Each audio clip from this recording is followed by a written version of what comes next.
Welcome to the Ohio edition of American County Courthouses here on Old World Exploration. The purpose of this series on county courthouses is to catalog and document the visual evidence of these magnificent structures, put them all in one place by state. I hope you enjoy this compilation, and I encourage you, if you're from the area of one of these magnificent structures, to investigate further. And many times the backstory on these is almost non-existent or very much full of holes. So that's certainly worth a closer look. And in this video I am going to leave you with the philosophical wisdom of Alan Watts and Alan Watt. Links will be in the description for these two gentlemen. And I thank you for watching. Stay tuned for the next episode. In our culture and in various other cultures, we have an absolutely extraordinary attitude to the new member of human society. Instead of saying frankly to children, "How do you do? Welcome to the human race," we are playing a game, and we are playing by the following rules. We want to tell you what the rules are so that you'll know your way around, and when you've understood what rules we're playing by, when you get older, you may be able to invent better ones. But instead of that, we still retain an attitude to the child that he is on probation. He's not really a human being. He's a candidate for humanity. Therefore, to preserve the role of parent or to preserve the role of teacher, which is that they string you out, and in just this way, we have a whole system of preparation of the child for life, which always is preparation and never actually gets there. In other words, we have a system of schooling which starts with grades. And we get this little creature into the thing with a kind of, "Come on, kitty, kitty, kitty," and we get it always preparing for something that's going to happen. So you go into nursery school as preparation for kindergarten. You go to kindergarten as preparation for first grade. And then you go up the grades till you get to high school. And then comes a time when maybe if we can get you fascinated enough with this system, you go to college. And then when you go to college, if you're smart, you get into graduate school and stay a perpetual student and go back to be a professor and just go round and round in the system. But in the ordinary way, they don't encourage quite that. They want you after graduate school or after graduation, commencement as it's called, beginning to get out into the world. And so you've been trained for this and now you've arrived. But when you get out into the world at your first sales meeting, they've got the same thing going again because they want you to make that quota. And if you do make it, they give you a higher quota. And come along about the 45 years of age, maybe you're vice president. And suddenly it dawns on you that you've arrived. With a certain sense of having been cheated, because life feels the same as it always felt. And you are conditioned to be in desperate need of a future.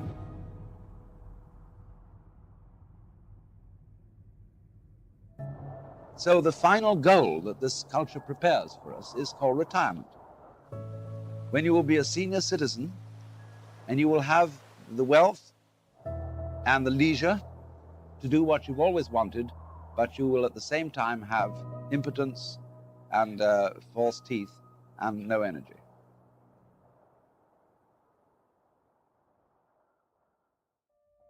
So the whole thing from beginning to end is a hoax. And furthermore, some other aspects of the hoax, just for kicks. You are involved, by and large, in a very strange business system which divides your day into work and play. Work is something that everybody does, and you get paid to do it because nobody could care less about doing it. In other words, it is so abominable and boring that you can get paid for doing it. And the object of doing this is to make money. And the object of making money is to go home and enjoy the money that you've made. When you've got it, you see, you can buy pleasure. And this is a complete fallacy. Money never can buy pleasure, because all pleasures depend upon not putting down a symbol of power, money, but upon disciplines. In other words, now in Sausalito, where I live, we have pier after pier full of fine boats, motor cruisers, sailing boats, all sorts of things, which nobody ever uses, because they've been bought on the falling for the ad line that if you buy this thing, you will have pleasure, you will have status, you will have something or other. But then they suddenly discover that having a boat requires the art of seamanship, which is difficult but rewarding. Therefore, nobody has time for it, and all they do with the boats is have cocktail parties on them at the weekend. And in myriads of ways, you see, you go home, we're the wealthiest people in the world, and you would think that having earned your money, you would have a great banquet and an orgy and so on, but nobody does. They eat a TV dinner, which is just a warmed over airline food. And then they spend the evening looking at an electronic reproduction of life, which is divided from you by a glass screen. You can't touch it, you can't smell it. And you have a strange feeling, you see, that the whole procession of grades that was leading to something in the future, to that goody, that gorgeous, voluptuous goody that was lying at the end of the line, it never quite turns up. And this is because from the beginning, we condition our children to a defective sense of identity.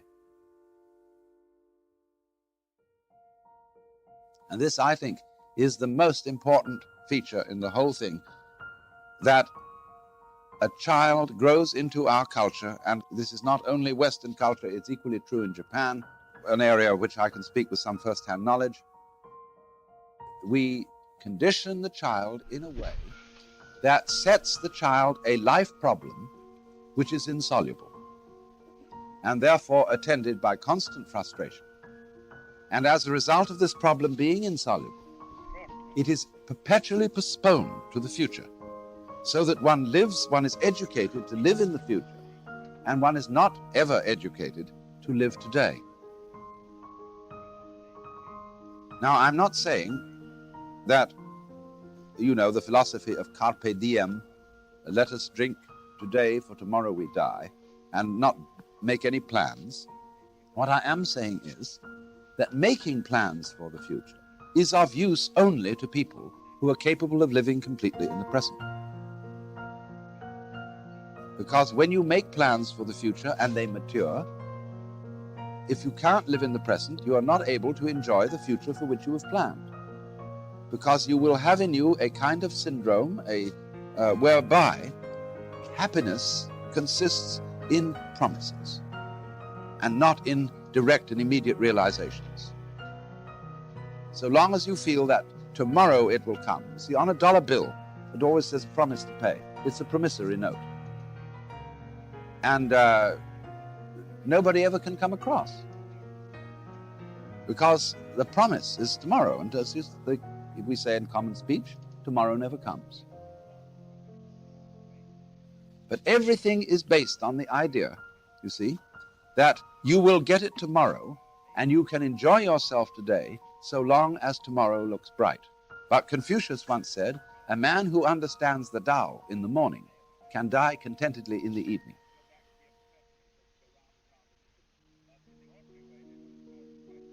That is to say, if you have ever lived one complete moment, you can be ready to die. You can say, well, that was it. That was the good. That I've had it.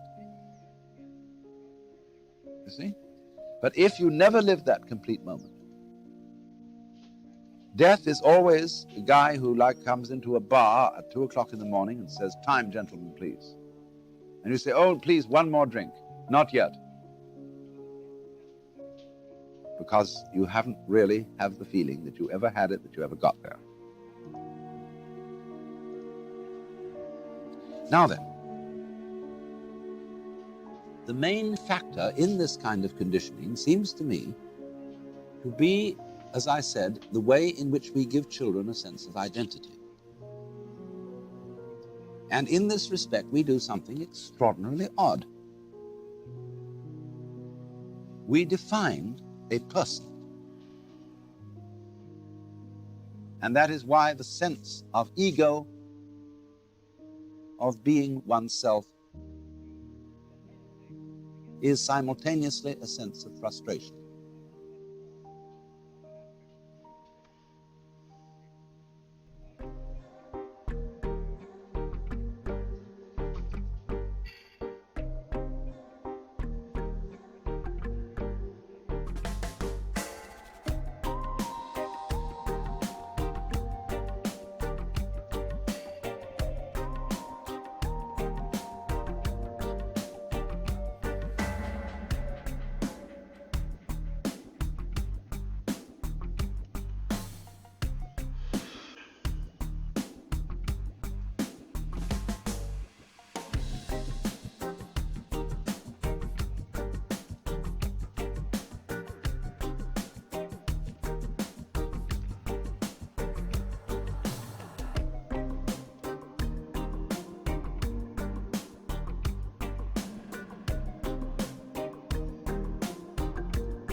Most people still today think that all entertainment to do with movies, drama, is therefore nothing more than their entertainment.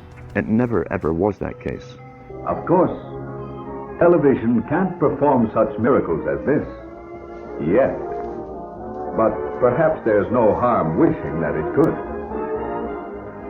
The greatest social messages are promoted through movies and drama, high drama, through the fixation of emotive sequences, emotional sequences, not logical, factual sequences, but pushing points across in an emotional way which register and fix in the mind. So emotional content is very, very important, rather than going through an actual discussion or an argument using logic and facts. There's no debate.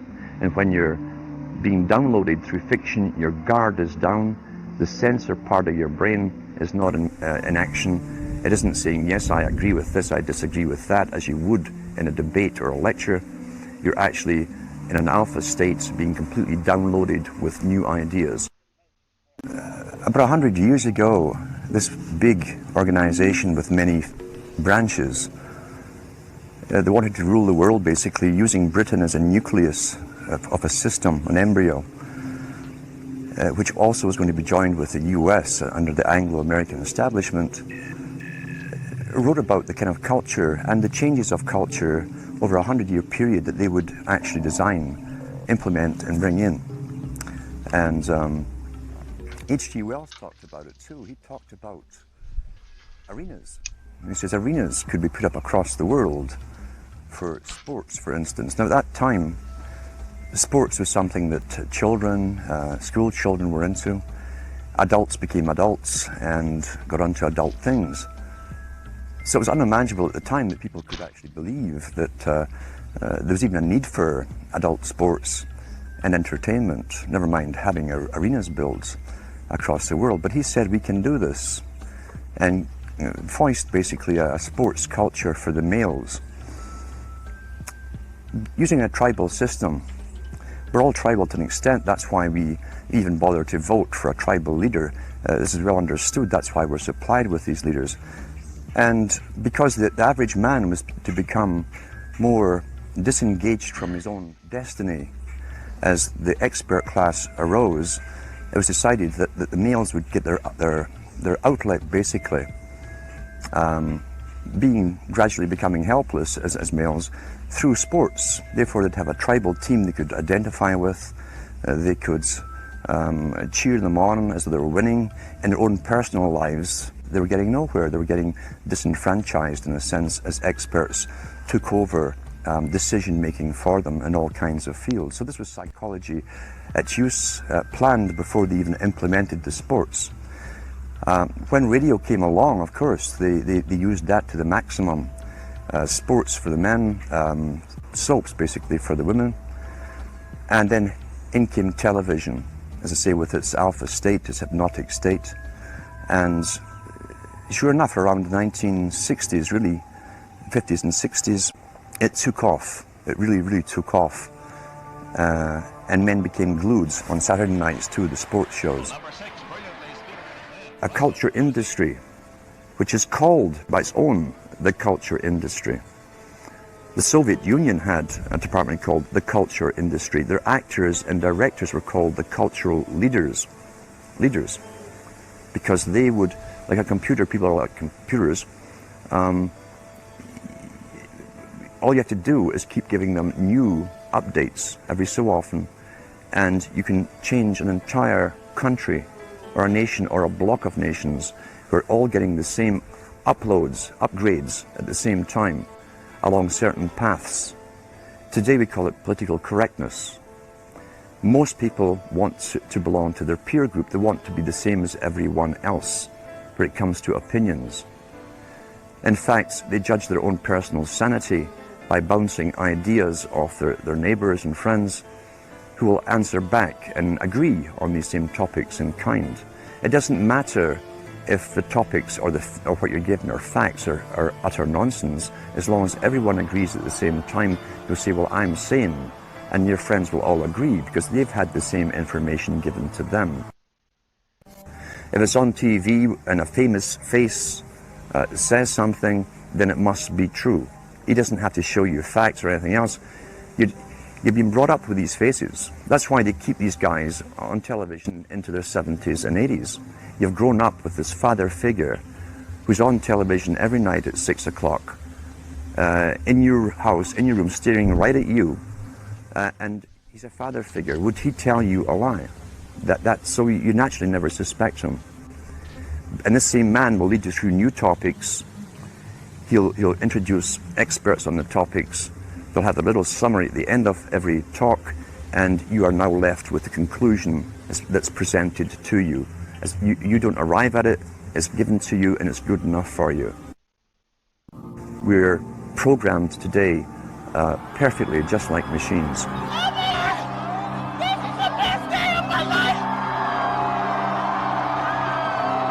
We tie this in with the Brzezinski. Brzezinski said in 2 Ages. Now this guy was way up with the NSA. He's a master geopolitician.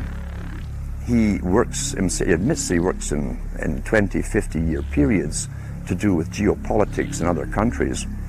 But he said himself, the public will shortly be unable to think or reason for themselves. He was meaning by that the form of information that was given to them, the type, the formulas that were in use then in the 1970s. He says eventually they'll be unable to think or reason for themselves. And eventually, he said, they will expect the media to do all their thinking and reasoning for them.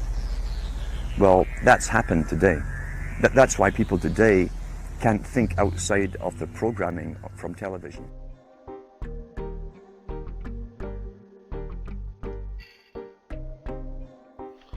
So I really like what the Allens are talking about in this video here. Alan Watts, the first gentleman, talking about the school system and how we are basically raised to become a cog in their machine and to not think outside the parameters. And if we do as we're told, then we'll have some sort of measure of material success. And I think that's quite accurate. And then Alan Watt, the lesser known of the two, talking about the distractions that they've put out in front of us. The television, the radio, the sports entertainment, the drama, and all the rest of it. I think a lot of this can be tied in together with the old world research. We're looking at structures that defy our understanding of the past that we have been taught. We're looking at a discrepancy, I think, is the main thing in this field of research. This is a discrepancy between what we've been told, what's been implanted into our perception, and what we're actually seeing now as we delve deeper into these visuals. These are all postcards I know they're not the greatest resolution, a lot of them, but I find it more important to have this collection all in one place. Something that could be referred to in the future and used as a launch pad for research into these specific locations. And in my research of the American courthouse, I do notice that there's something special about the grid system that has been laid out in this country, and this does filter into what we know of as Canada as well. I think a lot of these partitions, if you will, between countries have been handed down to us by these controlling entities, these usurpers of the old world, and these entities that seek to control us in this new world that they have created for us, which is a pale shadow of what the old world was, as you can see in these visuals. Really spectacular. Take a look at this. Unbelievable. And Van Wert, sometimes the population of these locations is so small, it really defies belief that such a structure could have been built again by the narrative we're given. There's something missing. Something has been kept from our perception. Technologies have been destroyed, have been usurped and inverted and monetized, and all the rest of it. I think we are living in a post-cataclysm realm. I think they lie about the shape of this place. A hot debate in our modern day, and there's a reason why it has entered the debate once again. And I don't think it is healthy or productive to ridicule anyone who proposes an alternative theory to the accepted norm of the day. As we have heard from these gentlemen, these norms are placed upon us by this structure given to us by these usurping entities, let's say. So it's very healthy and important for us to question these things. And that's what we're doing here on this channel. And I thank you for being with me here on this journey. Until next time.